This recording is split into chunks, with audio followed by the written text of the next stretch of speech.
Hello दोस्तों, जय माता दी, जय श्री हरि। आज मैं कहने जा रही हूँ इंदिरा एकादशी व्रत कथा। अश्विन महीने की कृष्ण पक्ष की इंदिरा एकादशी व्रत के पालन करने पर समस्त प्रकार के पाप नष्ट हो जाते हैं। अधोगामी पतित दुर्गति प्राप्त प्रेत पुरुषों का भी उद्धार हो जाता है। नीच योनि में पड़े हुए पितरों को यह एकादशी सदगति देने वाली है। इस प्रकार है, सतयुग में इंद्रसेन नाम का एक बड़ा पराक्रमी राजा था। मैं अपने परिवार, प्रजाजनों एवं सेना सम्मानितों के साथ महिष्मती नगरी में रहता था। वह बड़ा ही प्रतापी राजा था। राजा इंद्रसेन बड़ी श्रद्धा के साथ भगवान श्री हरि की उपासना करते रहते थे तथा निरंतर हरि नाम का जप करते थे। इस प्रकार से भक्ति में जीवन गुजारते थे। एक दिन बड़े प्रसन्नचित्त होकर राजा अपनी सभा में विराजमान थे। उसी समय महामुनि नारद जी आकाश मार्ग से चलकर वहां उपस्थित हुए। नारद मुनि को आए देखकर राजा ने अपने सिंहासन से उठकर उनको श्रद्धा से दंडवत प्रणाम किया, स्तुति वंदना आदि की। तब श्री नारद जी ने पूछा, हे राजन, आप सब कुशल से तो हैं? आपका हरि भजन नियम से चल रहा है? देवर्षि नारद के ऐसे वचन सुनकर राजा ने कहा, हे मुनिवर, आपकी कृपा से सब कुशल मंगल है। आज आपके दर्शन से मैं धन्य धन्य हो गया हूँ।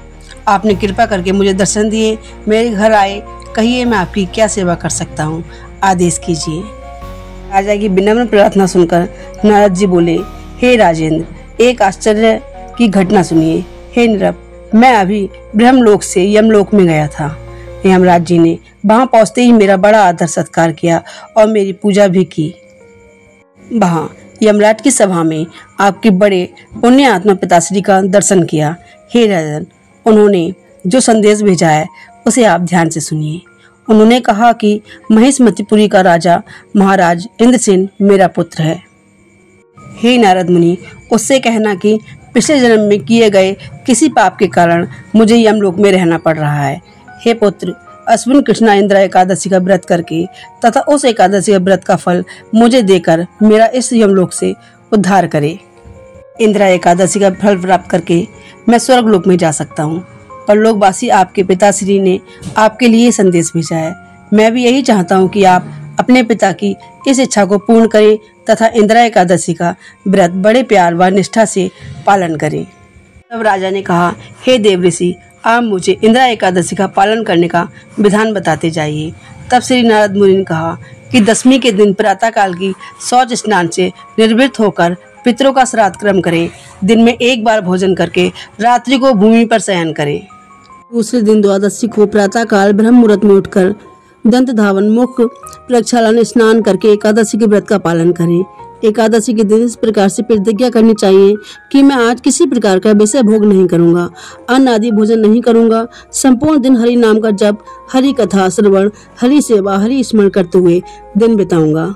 इसी प्रकार नियम से रहते हुए रात्रि में श्री हरि के नाम, रूप, गुण एवं लीलाओं का स्मरण करते हुए जागरण करें। द्वादशी के दिन प्रातःकाली भगवान विष्णु की धूप, दीप, नैवेद्य, गंध, माल्य आदि से पूजा करके उत्तम उत्तम अन्य व्यंजन, मिष्ठान आदि का भोग समर्पण कर उसी महाप्रसाद से भगवान श्रीमन नारायण सालग्राम देव की साक्षी सानिध्य में ही पितरों का तर्पण करें। श्राद्धन गौ माता को दे। तदुपरांत अपने परिवार के साथ विष्णु नाम उच्चारण करते हुए, विष्णु स्मरण करते हुए मौन होकर विष्णु नैवेद्य महाप्रसाद का भोजन करें। इस प्रकार व्रत करने पर आपके पिताश्री यमलोक से मुक्त होकर वैकुंठ गति प्राप्त कर सकेंगे। इतना कहकर नारद मुनि अंतर ध्यान हो गए। महाराज इंद्रसेन ने श्री नारद जी के उपदेश अनुसार उसी प्रकार एकादशी व्रत का पालन करके द्वादशी के दिन विष्णु भगवान के महाप्रसाद के द्वारा पितृ तर्पण कर एवं श्राद्ध किया। हे युधिष्ठिर, राजा इंद्रसेन ने अपने पुत्र व्रत तथा परिवार के साथ मिलकर एकादशी का व्रत तथा पितृ श्राद्ध तर्पण किया। जो ही इसका समापन किया, त्यों ही आकाश में पुष्प वृष्टि होने लगी। महाराज इंद्रसेन के पितृदेव एकादशी व्रत का फल प्राप्त कर एवं द्वादशी के दिन श्री हरि नाम का प्रसाद प्राप्त कर धन्य धन्य हो गए। हरि वाहन महात्मा गरुड़ जी उन्हें अपनी पीठ पर बैठाकर बैकुंठ में ले गए। महात्मा इंद्रसेन भी निष्कंटक राज्य करने लगे। अंत में राजा अपने पुत्र को संपूर्ण राज्यभार सौंप कर ब्रह्मलोक को चले गए। इस प्रकार इस एकादशी की महिमा का श्रवण तथा पाठ करने पर भी बड़ा पुण्य होता है। जय श्री हरि, जय हो एकादशी मैया की, जय माता दी। मैं ऐसी आपको कथाएं सुनाती रहूंगी। आपको मेरी कथाएं कैसी लगती हैं? अगर आपको मेरी कथाएं अच्छी लगती हैं तो आप मेरे चैनल को सब्सक्राइब करें, लाइक करें, कमेंट करें, शेयर करें।